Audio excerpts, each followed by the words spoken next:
সন্ধে হলেই উল্টোপাল্টা তো খেতে ইচ্ছা করেই, তার মধ্যে তো আমার ভাই যদি আমার সঙ্গে থাকে তো দুজন মিলে মাথার পোকা নড়ে গেলেই ব্যাস হলো, এবার বানাতে বসে যাব এটা ওটা সেটা। সেরকমই এই বুধবারেও আমরা দুজন সেই কাজই করেছি। দেখো আমরা ভাবলাম সন্ধেবেলা খাবো বলেই আগেই দুপুরবেলায় এর প্রিপারেশন করে রাখবো, যেন সন্ধেবেলা শুধু ভাজবো আর চায়ের সঙ্গে ব্যাস একদম জমে যাবে। এটা তৈরি করবো আমরা চিকেন বল। তো রেসিপিটা ভাবলাম তোমাদের সঙ্গে একবার শেয়ার করি।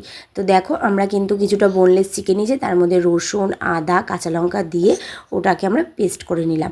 এইবার এর মধ্যে কুচনো পেঁয়াজ, ধনে জিরের গুঁড়ো আর কিছুটা বেড ক্রামস দিয়ে আমরা এটাকে মেখে নিয়েছি। মানে বেড ক্রামসটা এখানে আমরা বাইন্ডিংয়ের জন্য ইউজ করেছি, তোমরা এখানে সেদ্ধ আলুও ইউজ করতে পারো। হ্যাঁ, এর মধ্যে কিন্তু নুন, তারপরে হলুদ এগুলো তো যাবেই, সেগুলো বলা হয়নি তাই আবার তোমাদের আমি বলেও দিলাম। তো এইবার দেখো এরকম গোল গোল করে সেভ করে নিয়েছি, আর এইবার ডিমের গোলার মধ্যে ডুবিয়ে বাকিটা ব্রেড ক্রামসে কোটিং করে রেখে দিতে হবে। এটা আমরা ফ্রিজে কিছুক্ষণের জন্য রেখে দেবো, কিছুক্ষণ মানে একদম সন্ধেবেলা এগুলো খাবো, আর দুপুরবেলা এটা আমরা তৈরি করে গেছি। আর জায়গাটার অবস্থা দেখছো, ভাই আমাকে মানে কোটিং করতে দিয়ে চলে গেছে, তো আমি একে একে সব কোটিং করে নিলাম।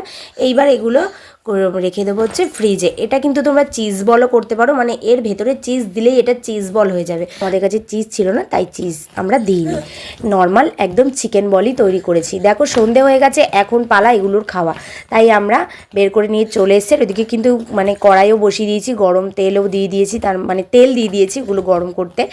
আর দেখো এবার এক এক করে আমি এটা দেবো। সত্যি কথা এটা খেতে না মানে অনেক টেস্ট হয়েছিল, আর এটা তোমরা ফ্রিজে রেখে অনেক দিন খেতে পারো। এতগুলো বল কিন্তু একসঙ্গে একদিনে খাওয়া একদমই পসিবল না। আমরা যদিও 4 জন লোক, তাও আমরা এতগুলো বল একদিনে খাই, যেটা স্বাস্থ্যের পক্ষে আর পেটের পক্ষে দুটোই খারাপ। তাই আমরা 4 জনের মতনই এখানে গুনে কিছুটা বল নিয়ে নিয়েছিলাম আর কি, আর বাকিগুলো আমরা ফ্রিজে রেখে দেবো। দেখো এগুলো কিন্তু মিডিয়াম টু লো ফ্লেমে ভাজতে হবে, কারণ ভেতরে কিন্তু চিকেনটা কাঁচা আছে, তো সেটা ভালো করে কুক হতে হবে, তাই এটা মিডিয়াম টু লো ফ্লেমেই তোমরাও ভাজবে। আর সত্যি কথা বলতে দেখতে দেখো কত সুন্দর হয়েছে, আর খেতে তো খুবই ভালো হয়েছিল। আর এটার মধ্যে যদি চিজ দেওয়া হয় এর স্বাদ দ্বিগুণ হয়ে যাবে। তো আমার এই রেসিপিটা তোমাদের কেমন লাগলো আমাকে কিন্তু কমেন্টে জানিও, আর ভালো লাগলে লাইক তো করতেই হবে। আর তোমরাও বাড়িতে একবার বানিয়ে খেয়ে আমাকে কমেন্টে বলো যে কেমন হয়েছে। এখানে তো আমি এক প্লেট নিয়ে বসে পড়েছি, কিন্তু না আমি কিন্তু এতগুলো খাইনি, সুন্দর লাগার জন্যই একটা প্লেটে সুন্দর করে সাজিয়ে নিয়েছি, আর এখন সবাই মিলে এটা খাবো।